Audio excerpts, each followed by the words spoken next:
À l'époque où se passe cette histoire, la terre d'Israël est entre les mains des Arabes qui constituent en ce temps-là un très grand et très puissant empire. Nous sommes en 1095 et les grands seigneurs d'Occident ont décidé de partir en guerre contre eux. Ils veulent que la Terre Sainte leur appartienne. De nombreux combats s'ensuivront où, comme trop souvent, les Juifs connaîtront de grandes souffrances. On appellera cela les croisades, et ceux qui les mènent, les croisés. Leurs chefs sont des hommes importants et orgueilleux, des nobles, parfois des rois. L'un d'eux se nomme Godefroy. Il vit dans son château de Bouillon, dans ce qui deviendra bien plus tard la Belgique. Mais cette époque terrible et cruelle est aussi celle de Rabbi Shlomo ben Yitzhak, notre grand maître Rashi, dont la yeshiva à Troyes attire de nombreux élèves de toute l'Europe.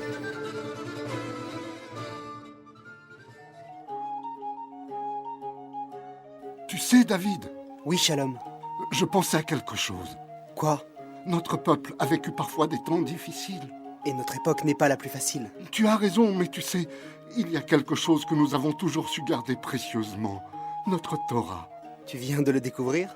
Comment aurions-nous pu faire autrement? Elle est si belle. Elle est notre sagesse et surtout, elle est la parole de Dieu. Bien sûr, je te rassure, je ne viens pas de le découvrir, mais ici à Troyes, auprès de Rabbi Shlomo ben Yitzhak, notre maître Rashi, j'en prends encore plus conscience. Je te comprends, Shalom. Chaque génération a un maître qui la dirige, qui lui montre le chemin. Il enseigne, ouvre la voie, inspire chacun, comme Moïse à son époque. Dans toutes les générations et dans la nôtre. C'est notre maître. Oui, sans aucun doute. C'est Rashi, notre maître. Sans lui, le Talmud nous serait resté fermé. Sans lui, le texte même de la Torah aurait été si difficile à comprendre. Notre maître qui projette sa lumière si loin et si profond que toute l'obscurité recule, même celle du monde cruel qui parfois nous entoure. Viens, remettons-nous à l'étude. Il faut mériter d'être les élèves de notre maître. Oui, je ne sais pas pourquoi nous avons eu ce privilège, mais en tout cas, il faut nous en montrer dignes. C'est ainsi que la vie se déroule dans la ville de Troyes, auprès de Rachi. Mais en ce temps-là, d'autres hommes vivent bien différemment. Dans la ville de Bouillon.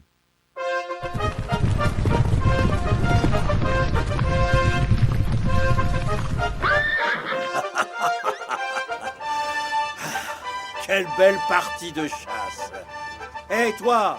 Fais attention à mon cheval, il est plus précieux que toi! Oui, sire. Donne-lui à boire, il l'a bien mérité. Tout de suite, sire. Roland, Henri, allez vous reposer. Eudes, Hubert, avec moi. Oui, sire Duc. Je pourrais? Hubert, avec moi, j'ai dit. Oui, sire, bien sûr.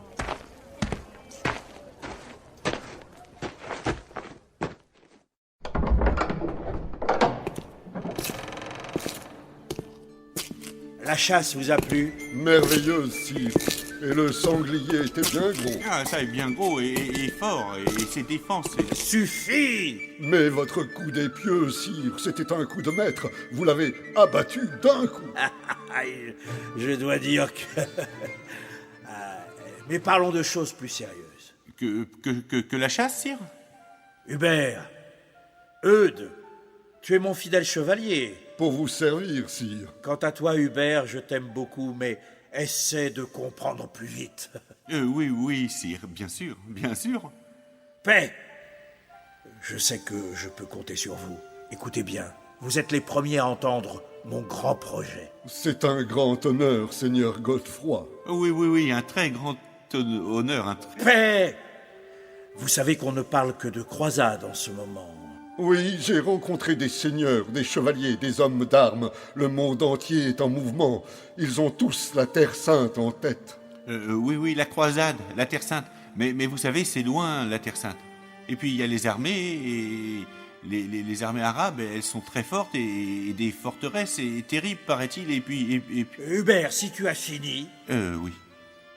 J'ai pris une grande décision. Je pars. Vous partez? Mais où? Hubert, tu es sûrement un bon chevalier, mais alors quel âne tu fais? En croisade, évidemment. Évidemment. En croisade? Mais et vos terres, sire, et le château de vos ancêtres? Et votre beau château de Bouillon? Je l'ai vendu. Quoi? Vendu? Oui, moi, Godefroy de Bouillon, j'ai vendu mon château. et j'ai trouvé des clients qui paient. Avec cet argent, je lèverai une armée et j'irai conquérir la Terre Sainte et libérer Jérusalem. Je deviendrai le Seigneur que tous connaîtront et respecteront. J'aurai la richesse, la puissance et la gloire. Aussi vrai que je suis comte de Verdun et duc de Basse-Lotharingie. Et nous? Vous venez avec moi, bien sûr. Et c'est que peut-être... Allons, preux chevalier, aurais-tu peur? Ah non, un chevalier n'a jamais peur, bien sûr, mais quand même. Tu n'as pas peur, alors tout va bien. Tu peux te retirer, Hubert. Au passage, préviens donc mon fidèle Roland et aussi mon bon Henri, qui sont aussi du voyage. Allez, Hubert, adieu. Oui, j'y vais. Allez, Hubert. Eudes, reste un instant. Bien, sire.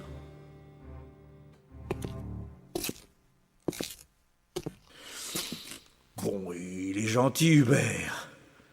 Allez donc faire la guerre avec ça. Il faut pourtant que je trouve une solution. Eudes, j'ai besoin d'un conseil avisé. Tu as vu que ce n'est pas facile d'en avoir. J'ai vu, sire. Je mets un grand espoir dans ce départ. Je veux que dans tous les siècles à venir, on se souvienne de moi. Je veux être le plus grand, le plus noble, le plus beau, le plus fort, le plus intelligent, le plus... Sire? Oui, où en étions-nous? Ah oui, je voudrais être sûr que tout ira bien. Partir à la guerre, c'est facile, mais tu sais, en revenir, ça peut être plus difficile. C'est un problème, sire duc. C'est tout ce que tu as à dire? Donne-moi donc un conseil où tu commences peut-être à ressembler à Hubert. Non. Pourquoi n'iriez-vous pas demander sa bénédiction au prince-évêque? Après tout, c'est son travail. Vous allez libérer la Terre Sainte. L'évêque, ça va. Je l'ai, sa bénédiction. Tu n'as pas autre chose? Eh bien, je ne sais pas. On dit bien que... Oh, mais... Eudes, va à la fenêtre. Oh oui. Tu vois la potence dans la cour du château? Oh oui, bien sûr. Tu te souviens quand on l'a utilisé la dernière fois? Oh oui, il n'y a pas très longtemps, il y avait un paysan, un vilain, qui avait chassé un cerf sur vos terres. Un paysan, croire qu'il peut chasser et manger un cerf. Très éducatif pour les autres. Eudes, tu as envie d'être le prochain? Très éducatif pour les autres? Non, pas la potence. Je suis votre chevalier, je vous aime, je vous suis fidèle. Alors réponds, tout de suite. C'est que... Eudes? C'est un juif. Un juif? Oui, Seigneur, un de leurs rabbins. On entend parler de lui. On dit que c'est un sage, qu'il connaît tous les secrets. Tout le monde le respecte et le craint. Il est même sous la protection du duc de Champagne. Peut-être... Un juif. Comment s'appelle-t-il, ce juif? Tu as l'air de bien le connaître. Oh non. Il s'appelle, on me l'a dit, Salomon, fils d'Isaac. Les Juifs disent Shlomo ben Yitzhak. J'ai même entendu dire que les Juifs l'appellent entre eux par une formule mystérieuse, peut-être à cause de ses grands pouvoirs. Une formule mystérieuse? De plus en plus intéressante en histoire. Et comment? Rachi, Seigneur duc. Rachi. Voilà vraiment un nom pour de grands pouvoirs. Et où habite-t-il? Pas très loin, sire, en Champagne, dans la ville de Troyes. Vous savez bien, nous y sommes passés au moment de la grande foire. Bon, nous ne dirons rien à l'évêque. Garde! Oui, sire. Fais-toi relever. Tu pars en mission avec mon fidèle Eudes. Bien, sire. Moi, Seigneur duc? Mais oui, tu as l'air de si bien connaître ce Rachi. Ramène-le-moi ici, je veux lui parler. Pendant ce temps, à Troyes. Shalom Aleichem, est-ce bien la maison d'études de Rabbi Shlomo ben Yitzhak? Alechem Shalom, comment t'appelles-tu? Je m'appelle Eliaou, et toi? Je m'appelle Shalom. Je ne t'ai jamais vu à Troyes. D'où viens-tu? J'arrive d'Allemagne. J'ai étudié la Torah à Worms et à Mayence, et maintenant je viens à Troyes car la lumière de notre maître Rachi éclaire le monde entier. Je souhaite profondément la recevoir de lui directement. Est-ce bien sa maison d'études? Oui, c'est bien ici, et tu es le bienvenu, Eliaou. Je suis un élève de notre maître, et je peux te dire que sa lumière est à la fois bien douce et bien puissante. Mais tiens, regarde, Le voici qui passe. C'est lui? C'est bien lui? Béni soit Dieu qui m'a fait parvenir jusqu'à ce moment. Mais comme il marche modestement, qui penserait que tant de sagesse passe ici devant nous? C'est notre maître, l'humilité et la grandeur en un seul homme. Au même moment, sur la route de Troie. Dépêche-toi, soldat. Sire Godefroy n'aime pas attendre. Il faut lui ramener ce juif au plus vite. Oui, Seigneur, mais les chevaux ne peuvent aller plus vite. Ils ont déjà les cubes qui coulent sur leurs morts. Eh bien, nous changerons de chevaux dès qu'il le faudra. Mais vite, plus vite. Ah, là-bas, les murailles de Troie. Nous y sommes presque. Encore un effort.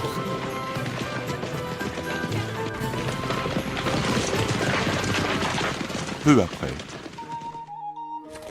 Bon, nous sommes à Troie, dans le quartier juif. Ah, mais comment trouver ce sage maintenant? Ah, voilà un juif. Juif! Juif! N'aie pas peur, approche, approche. Il faut que je sois gentil, sinon il ne m'aidera pas et... Le gibet... Oui? Vous cherchez quelque chose? Connais-tu le sage Salomon, fils d'Isaac?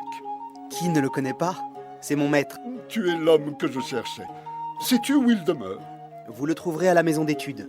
C'est là qu'il étudie et enseigne. C'est cette maison au bout de la rue. Bien, bien. Je vais te demander quelque chose et je suis prêt à te récompenser pour ce travail. Je n'ai pas besoin de récompense. Que voulez-vous?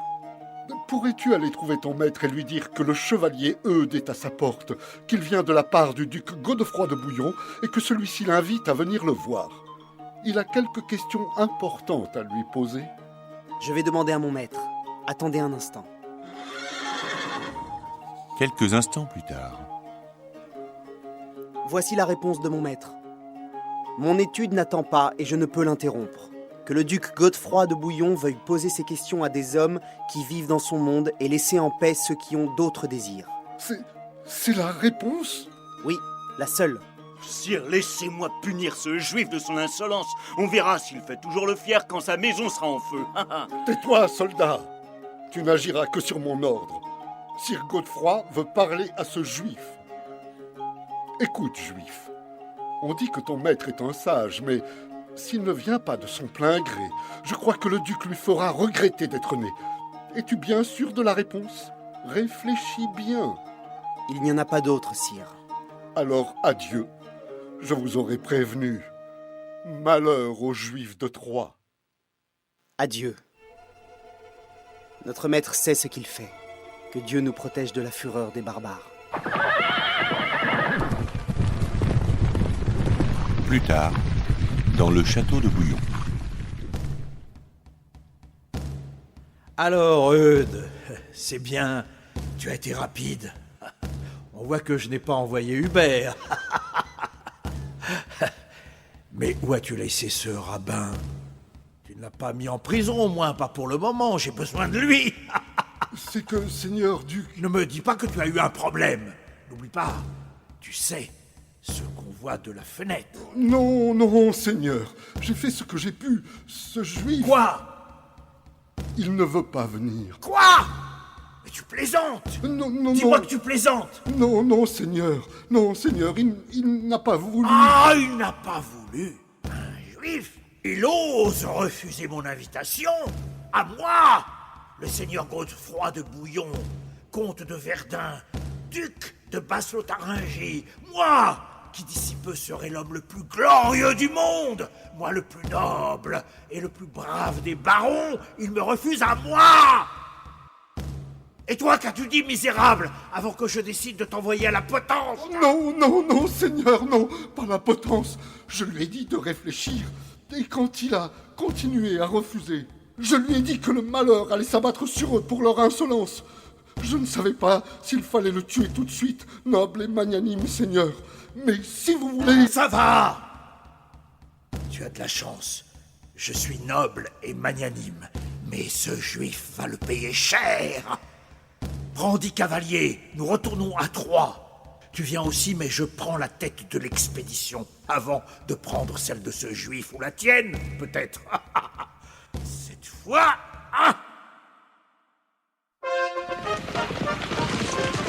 Fou de colère, Godefroy de Bouillon conduisit Eudes et ses soldats jusqu'à Troyes, en moins de temps qu'il n'en faut pour l'imaginer. Montant son fier cheval blanc, décoré de son blason doré et l'épée au côté, suivi par ses soldats porteurs de piques, il fit irruption dans les rues étroites du quartier juif. Son arrivée au grand galop provoqua la panique.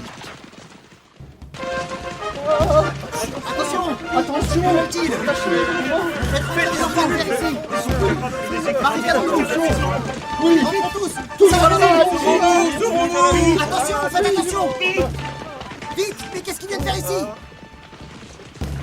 Très vite, chacun rentra chez soi, ferma sa porte et laissa les rues désertes. Ce qui n'arrêta pas le galop de Godefroy de Bouillon et de ses hommes, jusqu'à ce que... Halte! Eudes! Oui, sire. C'est bien là l'endroit que tu m'as dit, où ce juif étudie.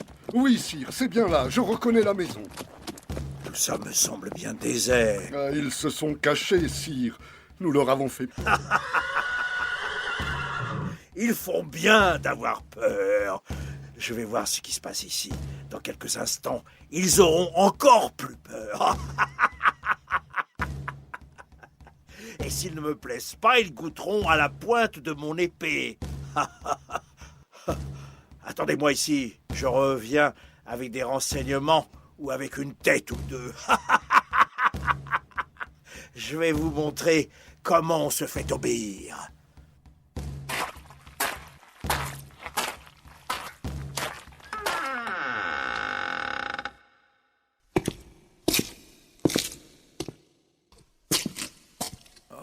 Oui, c'est là l'endroit où ce sage Salomon étudie. Je vais sûrement le trouver dans son cabinet de travail. C'est quand même bizarre, tout est désert. Quel silence. On en serait presque impressionné. Oh là! Quelqu'un? Ah, de plus en plus étrange, une table avec un livre ouvert, une plume et de l'encre. Pas de doute, c'est là que travaille le sage juif. Mais où peut-il bien être? Il n'a pourtant pas pu sortir d'ici et je ne vois pas de cachette. Je suis tombé sur un sorcier. Alors... Hé! Où êtes-vous? Je sais que vous êtes là, sortez! Mais je suis là. Qui parle? Mais c'est moi, Shlomo ben Yitzhak. Salomon, fils d'Isaac, si vous préférez. N'est-ce pas là que j'étudie toute la journée? Où êtes-vous? Je ne vous vois pas. Allons, allons, je vous l'ai dit. Je suis ici. Je vous entends, vous me parlez et je ne vous vois pas. De la sorcellerie, vous êtes un sorcier. Certainement pas, notre Dieu nous interdit la sorcellerie. Je suis ici, vous dis-je. Mais... Eudes! Eudes! Mon fidèle Eudes! Oui, oui, sire. Incroyable! C'est incroyable! Noble seigneur. Oui, incroyable, tout est désert et on entend une voix. Ce sage juif parle, répond, et on ne le voit pas. Il faut trouver une solution. Ah, voilà! Un juif est sorti dans la rue. Viens! Juif! Viens ici! Moi? Bien sûr, toi, qui d'autre? Sire, sire, calmez-vous. Vous allez le faire fuir. Quoi? Tu oses? N'oublie pas que... Voilà. Tu as raison. Juif! Viens ici. Ne crains rien, je ne te veux pas de mal. Comment t'appelles-tu? Je m'appelle Shalom, sire. Bien, bien. Un beau nom. Voilà, j'ai besoin de tes services. Mes services? Oui, tu connais cette maison, n'est-ce pas? Bien sûr. C'est là que j'étudie auprès de mon maître, le grand Rachi. Très bien, tu es l'homme que je cherchais. Je voudrais parler à ton maître. On dit que c'est un grand sage. Eh bien, entrez. Il est là. Je sais. J'ai essayé, mais il est invisible. J'entends sa voix, mais je ne le vois pas. Mon maître est capable de choses prodigieuses. Alors, écoute-moi bien. J'ai vraiment besoin de le voir. Entre et dis-lui que Godefroy de Bouillon, comte de Verdun et duc de Basse-Lotharingie est à sa porte, qu'il souhaite seulement le voir. Et lui parler, dis-lui aussi que je jure sur mon épée que je ne lui ferai aucun mal. Je vais lui demander. Tiens, voilà un écu d'or pour ta peine. Sire, Vous pouvez garder votre or pour ceux qui en ont besoin. Je n'en veux pas. Mais... J'ai un trésor beaucoup plus précieux. Et c'est? Notre Torah. Cette sagesse que Dieu nous a donnée et que j'étudie auprès de mon maître. Je reviens. Eudes! Oui, Seigneur. Il y a quelque chose d'incompréhensible chez ces Juifs. Oui, Seigneur. Mais le voilà qui revient. Alors, que dit ton maître? Il vous attend. Quelques instants plus tard, dans le bureau de Rachi. Bonjour, noble seigneur. Bonjour, maître Salomon. Vous teniez donc à me voir. Oui, j'ai une question importante à vous soumettre. À moi? On dit que vous êtes un grand sage, et je viens d'en faire l'expérience. Parlez, je répondrai si je le peux. C'est tout ce que je demande. Vous savez sans doute que nous, les barons, avons décidé de partir en croisade, d'aller faire la guerre en Terre Sainte. Oui. Encore des batailles, des guerres, des massacres et des larmes, des souffrances et de la misère. Et mon peuple sera encore la proie de ses ennemis, même s'il n'est pour rien dans tout cela. Vous autres seigneurs, vous êtes si fiers de vos armes et vos guerres, alors qu'un peu de bonté et de paix ferait tant de bien à tous. Oui, je sais. Maître Salomon, je ne demande qu'un conseil. Le sort des batailles est toujours incertain et là-bas en Terre Sainte, je devrais affronter des armées puissantes. Mon but, c'est Jérusalem. Je veux prendre la ville et avoir ainsi une gloire éternelle. Réussirai-je? C'est là ma question. Avez-vous la réponse? Sire Godefroy, vous l'avez dit. La guerre est une chose bien incertaine. Qui peut être sûr de son issue? Mais encore! Vous allez bien loin. Après un long voyage, au travers de l'Europe, il vous faudra convaincre l'empereur Alexis de vous laisser passer à Constantinople. Si vous y parvenez, vous devrez combattre les Turcs, les Syriens, les Égyptiens. Maître Salomon, je sais tout cela. Je vous en prie, répondez à ma question. Je sais que vous le pouvez. Je vais vous le dire, vous parviendrez à votre but, vous conquérerez Jérusalem, mais... Vous avez votre réponse. Maître Salomon, par ce que j'ai de plus cher au monde, répondez-moi. Je jure sur mon épée de chevalier que, quelle que soit votre réponse, je ne toucherai pas à un cheveu de votre tête. Vous l'aurez voulu. Mais n'oubliez pas le serment que vous venez de faire. La Terre Sainte n'est pas une terre comme les autres et on ne la traite pas comme un pays que l'on conquiert simplement à la pointe de son épée parce qu'on est le plus fort ou le plus brutal. La Terre Sainte est le palais de Dieu et c'est lui qui décide de son sort et un jour, il ramènera son peuple dans ses frontières. En attendant ce jour, vous allez réussir à prendre Jérusalem et vous aurez la gloire dont vous rêvez. Mais les circonstances vous obligeront à revenir un temps en Europe. Revenir? Battre en retraite après la victoire? Mais ramènerai-je au moins ma fière armée? Votre armée aura subi bien des pertes pendant la conquête. Elle sera bien affaiblie par les épidémies, le climat. Alors? Quand vous poserez de nouveau le pied en Europe, ceux qui vous accompagneront ne seront plus très nombreux. Vous repasserez alors par Troie, mais en arrivant dans la ville, seuls 3 chevaliers seront à vos côtés. 3? Seulement 3 chevaliers? Sire Godefroy, l'avenir appartient à Dieu. Il n'est pas toujours sage pour l'homme de vouloir le connaître. Votre prédiction est bien mauvaise. J'attendais autre chose. Souvent l'homme attend, mais seul Dieu décide. Et c'est sa décision qui s'applique toujours, quoi que l'homme souhaite. Vous avez de la chance. Je suis un homme d'honneur et je tiendrai mon serment. Je ne vous punirai pas. Mais vos prédictions ne me font pas peur. Je vais partir pour la Terre Sainte et le monde entier retentira de mon nom. Je n'en doute pas. Maître Salomon, un conseil. Pendant que je ne serai pas là, Priez votre Dieu, parce que je reviendrai ici. Et si jamais vous vous êtes trompé, même d'un détail, si je reviens dans toute ma gloire, acclamé par mes hommes et les habitants de tous les pays que je traverserai, je saurai alors vous punir de vos paroles d'aujourd'hui. Vous avez eu beaucoup d'audace, et je vous le ferai payer. De ma propre main, je vous tuerai, et je ferai chasser tous les Juifs de la ville. Je n'oublierai pas. Nous nous reverrons. Personne n'oubliera. De votre côté, n'oubliez pas que la gloire des armes n'est jamais sûre et qu'elle ne dure qu'un temps. C'est par l'esprit et l'âme que l'on peut vraiment être éternel. Adieu, Seigneur Godefroy.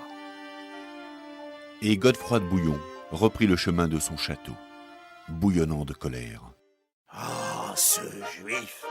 Il ne perd rien pour attendre avec ses grands airs. Je reviendrai et il sentira ma colère, lui et son peuple. Eudes! Oui, sire. Il faut commencer les préparatifs pour notre départ. Toi avec Hubert, Roland et Henri, vous serez ma garde rapprochée. Rassemble les hommes, équipe-les, prépare tout ce dont nous aurons besoin. La route est longue et je compte sur la victoire. Seigneur Godefroy, nous serons avec vous. Eudes, je te promets 2 choses. Nous allons vaincre. Et vous, mes 4 compagnons, vous aurez votre part du butin. Et aussi, si nous revenons à Troie, ce Juif Salomon entendra parler de nous.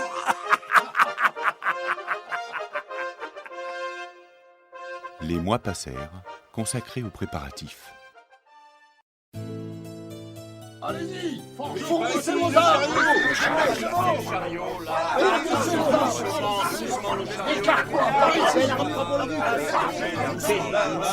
Aiguisez vos épées. Arrêtez le chariot à Jérusalem. Enfin, le grand jour arriva. Eudes, Hubert, Roland, Henri. Oui, sire. Enfin, nous voilà prêts. Rien ne manque. Pas une flèche, sire. Vous 4, vous serez toujours avec moi. Toujours, sire. Alors, en avant, à Jérusalem! À Jérusalem! À Jérusalem!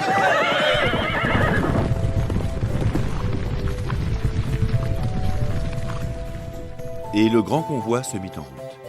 Traverser l'Europe ne fut pas difficile pour l'armée de Godefroy de Bouillon. Rejoint par les autres barons, le duc Godefroy représenta vite une force considérable devant laquelle toutes les villes s'ouvrirent. Sur le passage des croisés, bien des communautés juives furent massacrées. Worms, Trèves, Mayence et Spire. Ces villes d'où l'enseignement de la Torah avait rayonné, connurent la violence sans pitié des assassins. Partout en héros, les Juifs donnèrent leur vie pour ne pas renoncer à leur foi. Mais le chemin jusqu'à la Terre Sainte fut bien long. Après de longues négociations à Constantinople, les barons purent enfin passer en Turquie. C'est alors que les combats commencèrent vraiment.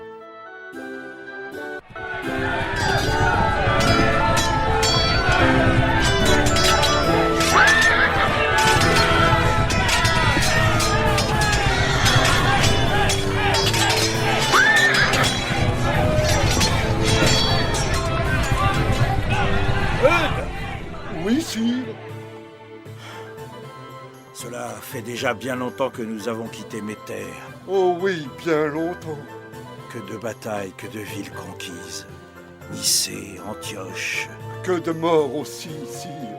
Mais il faut continuer, nous y sommes presque. Demain, nous marchons sur Jérusalem. Dis-le aux autres. Oui, sire. À Jérusalem. À Jérusalem!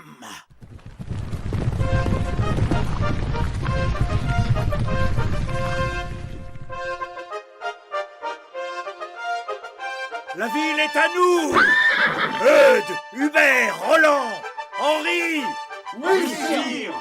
Nous avons gagné! Grâce à vous, Seigneur.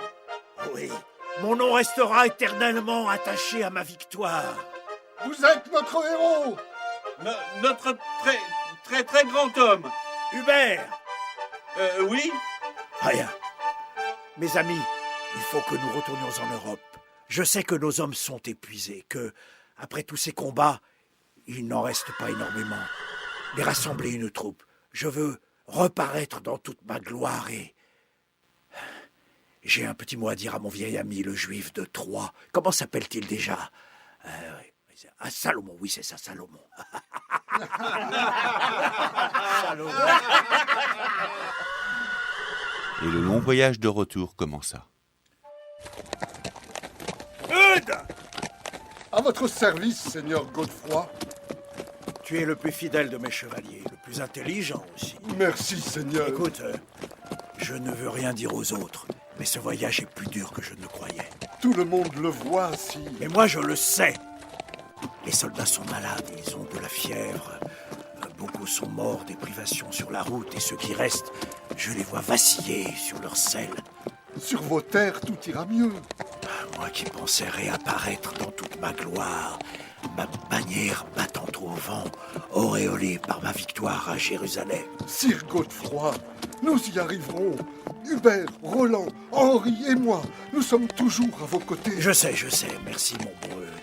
Tu m'es précieux. Mais il y a une seule chose qui me soutient.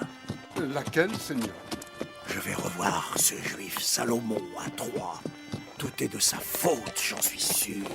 Il ne voulait pas que je rentre en vainqueur. Il était peut-être jaloux. Mais oui, tu as raison, c'est bien ça. Il était jaloux.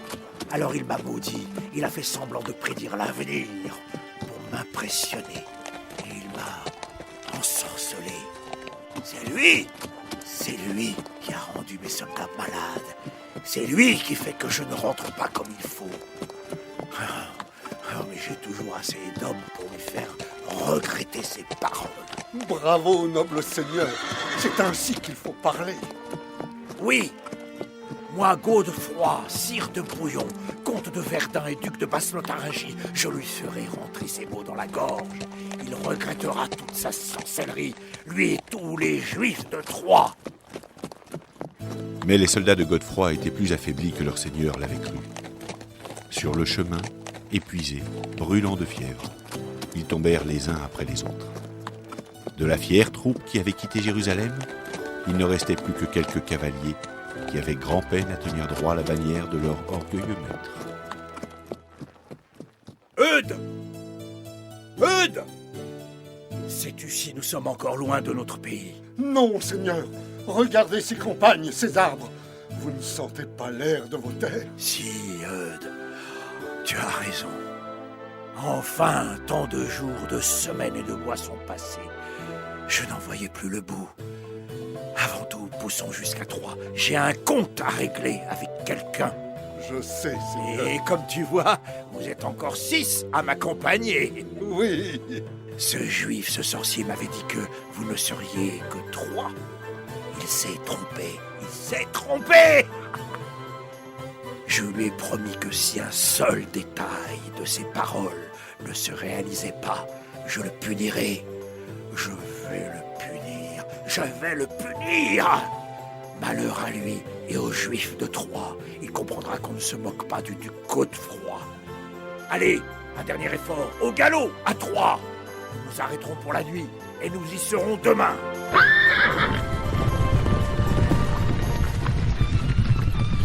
Mais Godefroy n'était pas encore au bout de ses peines. Eudes.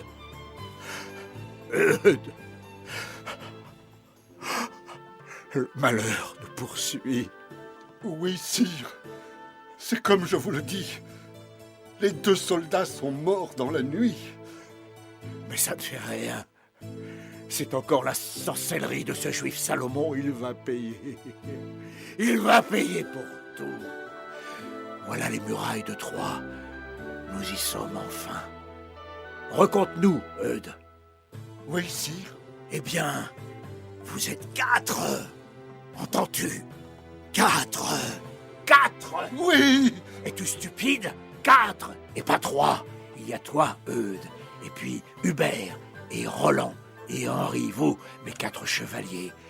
Le juif s'est trompé. Et je vais le punir.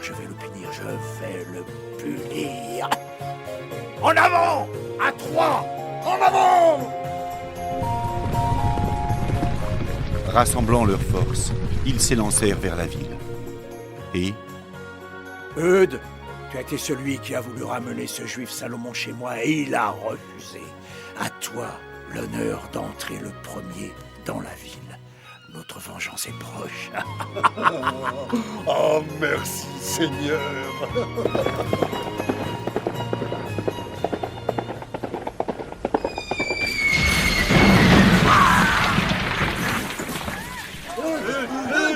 Seigneur! Eudes, mon Eudes.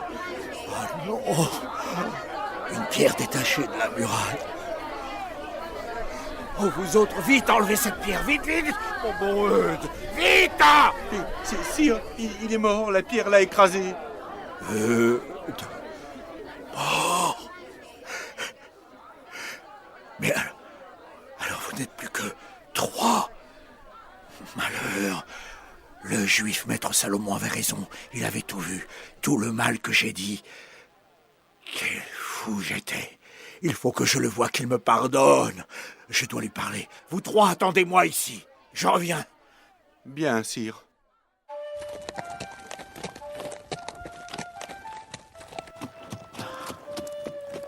Ah, voilà un juif. Je vais lui demander où je peux voir maître Salomon. Il doit savoir.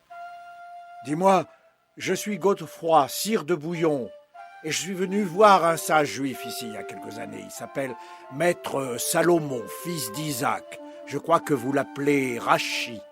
Je voudrais lui parler. Sais-tu où je pourrais le trouver? Noble seigneur, pardonnez-moi, mais vous ne pourrez pas lui parler. Notre maître Rachi a quitté ce monde il y a quelques mois déjà. Toute notre communauté est en deuil. Quitter ce monde? Je ne le reverrai plus. Il m'avait dit adieu. Merci de ta gentillesse, juif. Va dire à tes frères que je vais bientôt être en terre sainte et que je me souviendrai toujours de votre maître. Dis-leur que, par égard pour lui, je ne ferai jamais de mal aux juifs, jamais, où qu'ils vivent. Adieu. Et Godefroy de Bouillon repartit vers son destin. Il devait mourir peu d'années plus tard. Quant à Rachi, il est toujours vivant, car sa lumière, qui brille dans ses commentaires, continue de nous éclairer au travers du temps.